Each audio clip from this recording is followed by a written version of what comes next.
Le mois dernier, nous avions eu le plaisir, pour la première conférence de Sarpouchkine, d'accueillir notre parrain, ami, écrivain, géopoliticien Xavier Moreau, qui nous avait parlé de l'économie russe, qui est un sujet d'actualité, un sujet complexe à traiter, il y a beaucoup d'intoxication, il l'a traité avec brio d'ailleurs.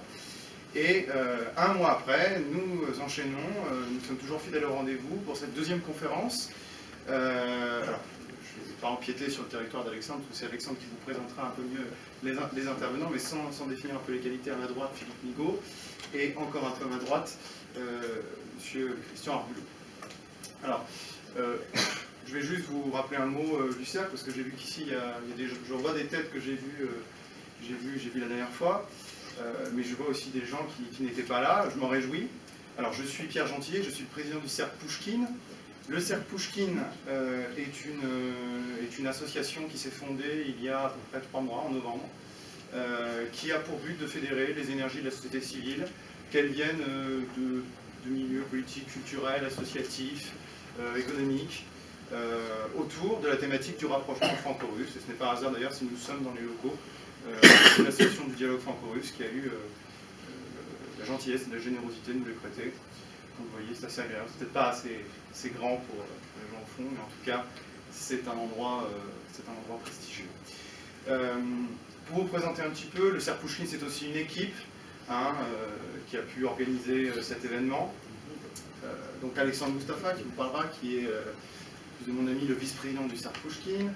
À ma gauche, vous avez Thibaut Geoffroy qui s'occupe dans le bureau du cercle Pouchkine du rapport avec les associations. Vous avez Nicolas Lemoine qui est le trésorier. Et vous avez Marcello Vincenzo, qui est notre secrétaire général. Vous avez également Pauline Béton, qui est en charge de l'événementiel. Et puis la petite blonde qui fait les photos, c'est celle qui est en charge de la communication. Elle est où? Elle est là. Voilà, je vous ai un peu présenté l'équipe. Voilà, en grosse ligne, parce qu'ensuite le cercle Pouchkine, bien sûr, c'est pas que 6 personnes, il y a plein d'autres personnes dans le cercle. Notre but, encore une fois, c'est de favoriser les échanges autour de cette thématique du rapprochement franco-russe. D'ailleurs, dans cette logique d'échange, la conférence se passera de la même façon que les autres conférences, c'est-à-dire, là, ça va durer 1 heure, grosso modo jusqu'à 20h, 20h10. Et après, on vous offre un verre de l'autre côté pour échanger, discuter, se rencontrer éventuellement, faire plus ample connaissance. Voilà, je vais laisser maintenant la parole à mon ami Alexandre pour vous présenter un petit peu la conférence. Oui, ce soir, donc, nous avons la chance d'avoir 2 intervenants de grande qualité. Donc à ma gauche, nous avons donc Christian Arbulot, qui est donc président du cabinet de conseil Spin Partner et directeur de l'école de guerre économique, que je vous recommande, que j'étudie accessoirement, et donc qui a écrit un très bon ouvrage que je vous recommande également sur Sabordage, comment la France détruit sa puissance. Donc c'est en lisant ce livre notamment que j'ai eu l'idée de faire une comparaison entre la vision stratégique des États français et russes, dont vous parlera M. Arbulot, et également Philippe Migaud, qui est diplômé de l'école de commerce de Paris. Vous avez un DEA en histoire militaire et sciences politiques. Vous avez fait une thèse patronnée donc, par Jacques Sapir sur les relations entre la France, la Russie et l'Europe en matière d'énergie, d'armement et d'aéronautique. Et vous êtes membre du centre de recherche l'EMI à l'EHESS. Et M.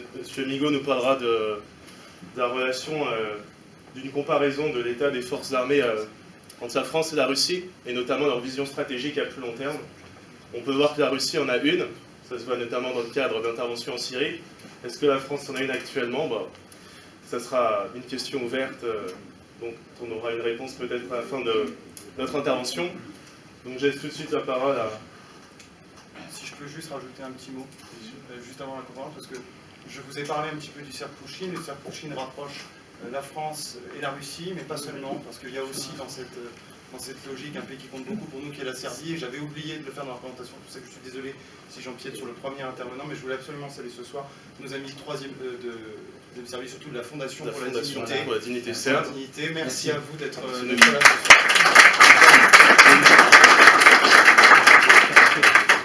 Des amis qui nous viennent tout droit de Belgrade, et c'est vrai que par la suite, nous ferons d'autres conférences, soit sur la relation privilégiée entre la France et la Russie et la Serbie, tant sur le plan historique que les relations diplomatiques que nous pouvons mener actuellement. Et donc d'ici, sûrement peut-être d'ici avril-mai, des conférences plus généralistes sur nos 3 pays se dérouleront, que ce soit ici ou dans d'autres lieux. Je vais laisser maintenant la parole à Philippe Bigot-Entrenu pour vous parler de la vision de l'état de l'armée française et russe. Oui, bonsoir à tous.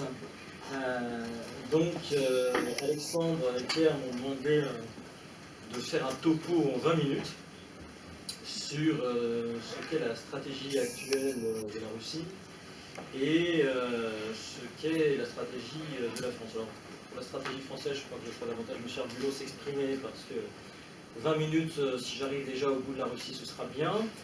Et vous allez vous rendre compte d'ailleurs que quand on parle de stratégie de la Russie, il y a un certain nombre de points communs avec la stratégie française.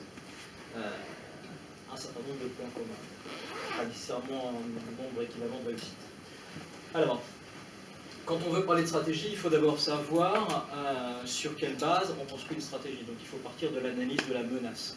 Donc je vais d'abord essayer de catégoriser rapidement la manière dont la Russie perçoit la menace aujourd'hui. Concrètement, vous avez aujourd'hui une doctrine de défense russe claire que tout le monde peut consulter sur le site du Kremlin. Pour ceux qui ne sont pas russophones, vous pouvez la consulter en anglais. C'est un document de travail que, à la première lecture, on pourrait considérer comme étant foncièrement inquiet vis-à-vis de l'OTAN et de la pression occidentale sur les frontières de la Russie. Alors, c'est vrai, c'est quelque chose qui est ressenti par les Russes comme une source d'inquiétude. Pour autant, je pense très honnêtement que lorsqu'on parle avec des militaires russes, avec des diplomates, chacun est bien conscient que derrière le déclaratif, ce n'est pas ça la menace principale. Les Russes ont ceci d'équivalent avec les Français, qu'ils rédigent des rapports officiels, des documents officiels qui sont bien souvent loin de refléter la sensibilité réelle des autorités. À ce titre, la doctrine de défense russe est à peu près aussi fidèle à ce qu'il y a dans les esprits des états-majors que le livre blanc de l'armée française, enfin la défense nationale, pardon, aujourd'hui. Donc la vraie menace pour les Russes aujourd'hui, quelle est-elle? Eh bien c'est la même que pour nous, tout simplement.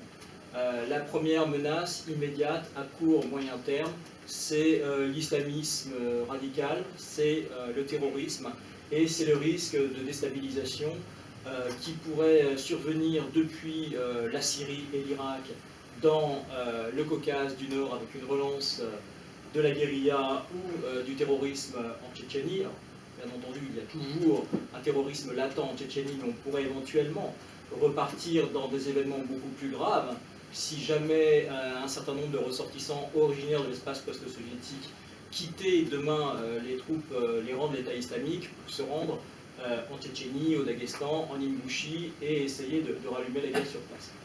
Donc un foyer de danger Moyen-Orient, Caucase, un foyer de danger Afghanistan, Asie centrale. L'Afghanistan, lorsque les troupes américaines seront parties, la plupart des observateurs ne se demandent pas si les talibans vont reprendre le contrôle du pays, mais bien davantage quand les talibans vont reprendre le contrôle du pays. Et il est bien évident que dans les bagages des talibans reviendront également sur le territoire afghan à bien toute une nébuleuse de mouvements islamistes qui sont déjà à l'œuvre en Asie centrale et qui actuellement sont déjà aux portes du Turkménistan, aux portes de l'Ouzbékistan et du Tadjikistan. La Russie a des intérêts en Asie centrale, des intérêts énergétiques, des intérêts de sécurité, et bien entendu aussi la Russie conserve en Asie centrale plusieurs dizaines de milliers de ressortissants, plusieurs centaines de milliers de ressortissants avec le Kazakhstan. Et donc la Russie est particulièrement soucieuse d'assurer la stabilité de la Ciscaucasie, c'est-à-dire le Caucase du Nord, et de l'Asie centrale, parce que si l'Asie centrale venait à être déstabilisée, eh bien c'est la Russie qui serait elle-même menacée. Donc ça, c'est la menace à court, moyen terme, la même que la nôtre. Vous avez une deuxième menace à plus long terme, qu'on pourrait tout simplement catégoriser comme la menace d'un conflit de haute intensité contre une puissance majeure. La puissance majeure, quelle pourrait-elle être? Eh bien entendu, en premier lieu, c'est la Chine. Alors on a tendance régulièrement à mettre en avant le partenariat stratégique entre Russes et Chinois. Bon, c'est ce que c'est qu'un partenariat stratégique, c'est du langage diplomatique. Plus les mots sont grandiloquents, plus le contenu est vide. Et le partenariat stratégique, dans les faits, ne recouvre absolument rien. Le partenariat stratégique Russie-Chine n'est pas une alliance militaire. D'ailleurs, Pékin et Moscou ont mis les choses au point à plusieurs reprises, en signifiant clairement que l'organisation de coopération de Shanghai n'était en aucun cas une alliance engageant les deux pays. Bien au contraire, il y a des méfiances réelles qui demeurent entre les deux États. Donc, première menace de conflit de haute intensité à long terme, parce que la Chine n'a pas les moyens militaires aujourd'hui de défier la Russie, la Chine.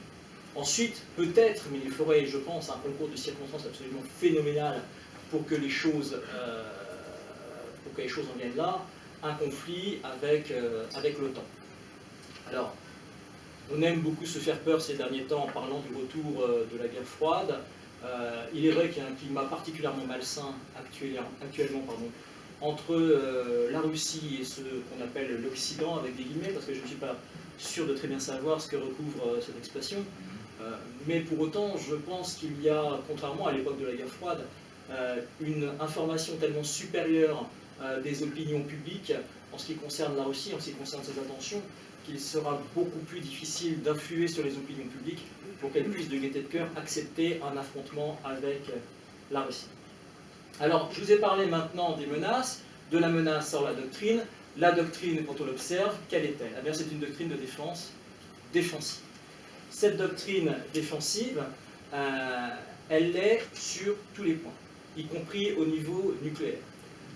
On en a beaucoup parlé ces derniers temps. La Russie se réserve le droit d'ouvrir le feu nucléaire en premier, en cas de menace grave contre son territoire ou ses intérêts vitaux.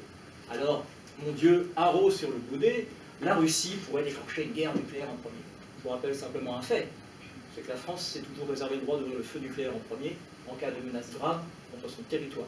Il y avait à une époque ce qu'on appelait la doctrine de l'ultime avertissement, qui n'a d'ailleurs jamais été abandonnée officiellement par les armées françaises. Cet ultime avertissement prévoyait quoi? Eh bien, il prévoyait que si l'armée rouge, passant par la trouée de Fulda, approchait du Rhin, eh bien, nous allions vitrifier tout ça une bonne fois pour toutes sur le sol de nos amis allemands, afin d'envoyer un message aux Russes, puis aux Allemands puisqu'ils ne seraient plus là, mais un message aux Russes signifiant « Attention, nous avons ouvert le feu nucléaire avec des bombinettes, nous pouvons aller plus loin et raser Moscou et Saint-Pétersbourg. » Enfin, à l'époque, c'était Leningrad. Donc, même cette posture nucléaire est une posture strictement défensive. La Russie se réclame d'un droit que la France s'est arrogé et qu'elle s'arroge toujours d'ailleurs. Ensuite, doctrine défensive, parce que c'est vrai, la Russie est présente en Syrie. La Russie mène des opérations avec succès, on le voit actuellement autour d'Alep. Mais là aussi, on nous dit, dans la lignée de M. Elchaninov, que la Russie rêve d'empire, de devenir une grande puissance, et que la Russie monte les crocs. Écoutez, oui, la Russie frappe en Syrie, nous frappons en Syrie aussi, nous frappons en Irak aussi. Le pendant de l'opération Chamal, eh bien, c'est tout simplement l'opération que les Russes mènent en Syrie, simplement avec beaucoup plus de moyens et beaucoup plus de réussite. Mais le fondement stratégique est le même. Pour éviter d'avoir à combattre demain des djihadistes sur le sol national, eh bien, il vaut mieux les combattre à distance du territoire national et aller frapper directement dans la fourmilière, à savoir au Moyen-Orient. Ensuite, la Russie, la stratégie de la Russie, la vision géopolitique de la Russie, c'est une volonté de restaurer son influence dans son étranger proche. Alors, qu'est-ce qu'on entend par étranger proche? Eh bien, c'est tout simplement l'espace post-soviétique. Donc, les anciennes républiques ex-soviétiques, Biélorussie, Ukraine, Moldavie, Asie centrale. La Russie a créé cet espace post-soviétique, puisque c'est la Russie qui a constitué cet ensemble dans le cadre de l'Empire russe et ensuite de l'Union soviétique. Et la Russie considère que pour que son territoire soit à l'abri, elle doit maintenir son influence dans ces zones. Là aussi, bien entendu, c'est instrumentalisé, vision impérialiste de la Russie. On se demande réellement comment les Américains prendraient le fait qu'au Mexique demain, vienne au pouvoir un gouvernement totalement hostile aux États-Unis. Eh bien, la Russie n'entend pas laisser des gouvernements hostiles s'installer à proximité immédiate de ses frontières et entend bien maintenir son influence dans ce qu'on pourrait appeler son ancien empire. Pouvons-nous lui reprocher? Je pense que si nous sommes présents au Mali, au Niger, en République centrafricaine, c'est parce que nous entendons bien maintenir notre influence dans notre ancien précaré africain. Donc là aussi, les Russes défendent leurs intérêts, ils nous défendent de leurs étrangers proches, nous le défendons en Afrique, chacun défend ses intérêts, c'est ça la politique. Alors, une fois qu'on a dit ça, comment aller plus en profondeur dans ce qu'est la politique de défense russe? Comment l'analyser? Puisque, comme je vous l'ai dit, les documents officiels ne sont jamais que des grands mots qui, la plupart du temps, cachent la vérité ou ne la suggèrent tout à fait qu'à la marge. Eh bien, il suffit d'observer la manière dont la Russie modernise son complexe militaro-industriel et la manière dont la Russie modernise ses forces armées. Et là, en fonction des programmes, en fonction des investissements consentis dans tel ou tel secteur, eh bien, vous avez des grilles de lecture de ce qui est réellement prioritaire pour les Russes. Bien entendu, quand la menace est un déferlement de chars en Europe centrale, eh bien, vous allez avoir tendance à créer des divisions blindées, à créer tous les outils dont disposait l'OTAN autrefois, et vous envoyer un message politique, la menace, c'est l'armée rouge. Eh bien, c'est toujours la même méthode aujourd'hui, la même méthode d'analyse pour décrypter exactement la vision stratégique des différents États. Regardez ce que sont leurs armées, regardez ce que sont leurs programmes d'armement, et vous verrez de quoi ils ont peur.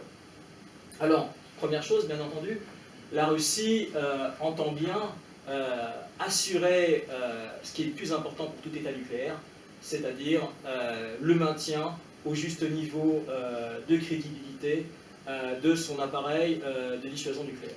Ça passe par quoi? Eh bien, ça passe par un certain nombre de programmes. Alors, ces derniers temps, c'est assez foisonnant. La Russie a pas moins de 12 programmes différents en matière de dissuasion nucléaire. 4 programmes pour la branche aéroportée de la triade stratégique, 4 programmes pour la branche navale de la triade stratégique, et 4 programmes pour la composante terrestre, donc les missiles intercontinentaux, de la triade stratégique. Mais, qu'est-ce que ça nous dit? Est-ce que ça veut dire que la Russie se prépare demain à nous vitrifier? Ben non. Parce que le nucléaire, qu'il soit russe, chinois, israélien, ou indien ou pakistanais, c'est une arme de non-emploi. C'est une arme dont, par définition, on ne doit pas se servir. C'est une arme qui est faite pour dissuader. Donc, arguer du développement de ces différents programmes russes pour dire que la Russie se prépare une fois encore à rentrer dans une course aux armements, c'est quelque chose qui me semble parfaitement spécieux. Alors, par contre, il y a quelque chose qui est très clair, c'est que si la Russie développe autant de programmes simultanément, c'est parce qu'elle doute aussi de la capacité de ses forces conventionnelles à les protéger en cas, au cas de conflit majeur. Ce qui nous ramène d'ailleurs à la France.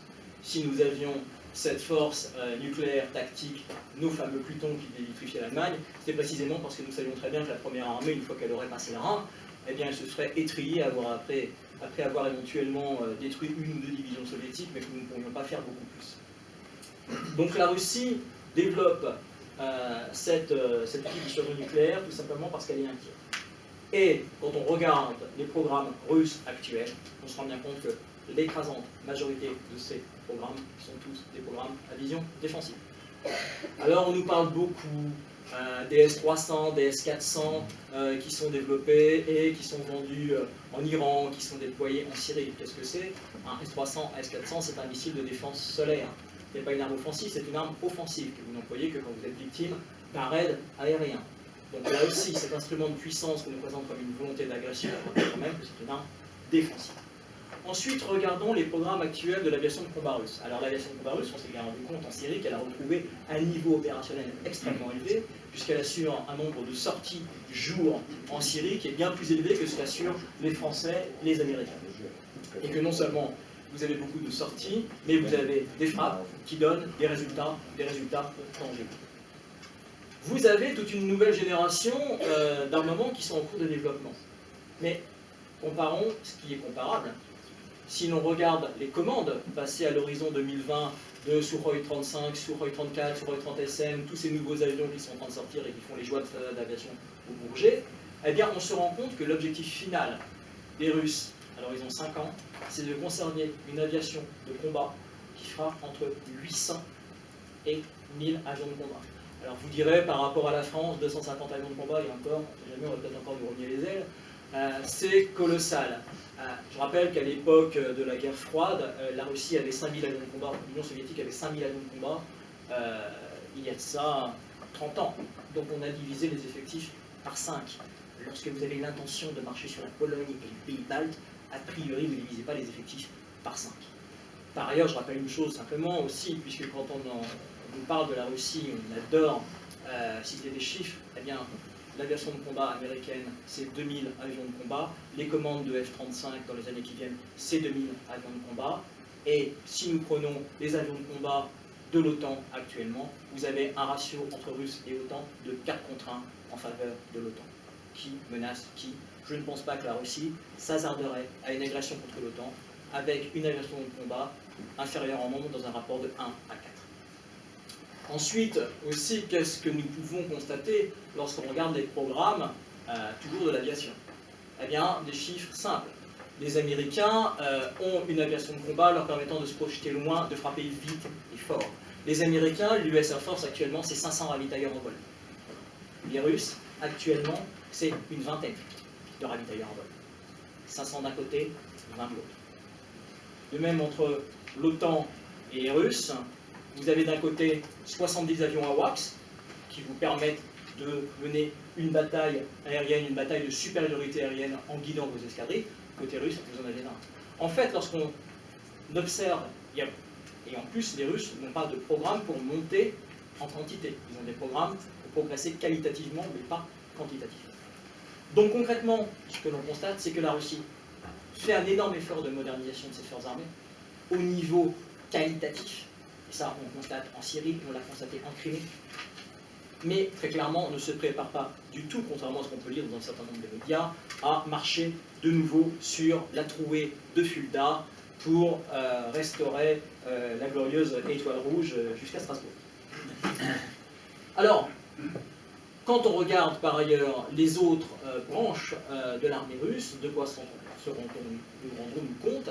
On se rend compte qu'il y a un effort particulier qui est porté sur les forces spéciales, sur les troupes aéroportées, c'est-à-dire sur une force de réaction rapide d'à peu près 60 000 hommes, qui est le cœur de la capacité de projection russe, et que l'armée de terre russe, elle, est vraiment totalement délaissée par les autorités. Alors, vous avez un certain nombre de programmes en cours, nouvelle génération de blindés qui arrive, on a pu le voir notamment lors de l'anniversaire de la victoire du 9 mai dernier, mais concrètement, les cibles annoncées en matière d'acquisition de matériel ne correspondent plus du tout à ce à quoi la Russie nous avait habitués à l'époque de l'Union soviétique.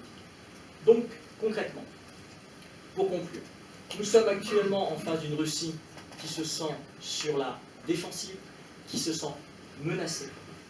La Russie sait très bien qu'elle n'a plus les moyens financiers de construire un instrument militaire aussi colossal que celui de l'Union soviétique. Elle sait aussi que la technique du rouleau compresseur, sur laquelle d'ailleurs on pourrait débattre longtemps, parce que ce n'était pas aussi simple que ça, est bien quelque chose qui est désormais caduque vis-à-vis de l'OTAN, parce que le rapport de force a été radicalement modifié. Et donc la Russie, actuellement, mène un programme, j'ai envie de dire, pour faire un peu de provocation vis-à-vis de mes amis russes qui sont présents dans la salle, un programme d'occidentalisation de ses forces armées. Il s'agit d'avoir moins d'hommes, moins de matériel, mais d'aller frapper plus vite, plus loin, plus fort, plus précisément. Donc d'avoir un appareil de combat compact, projetable, efficace. Donc on est clairement dans une vision de réduction et dans une vision d'outils qui permet, face à une menace de basse intensité, contre-insurrection, terrorisme, qui permet de faire face avec des forces spéciales, avec des troupes aéroportées, et puis un instrument nucléaire qui permet de dissuader de tout conflit de haute intensité. Donc, très clairement, nous ne sommes pas confrontés actuellement à une puissance ayant des visions impérialistes et à une puissance ayant une vision offensive. J'en ai fini.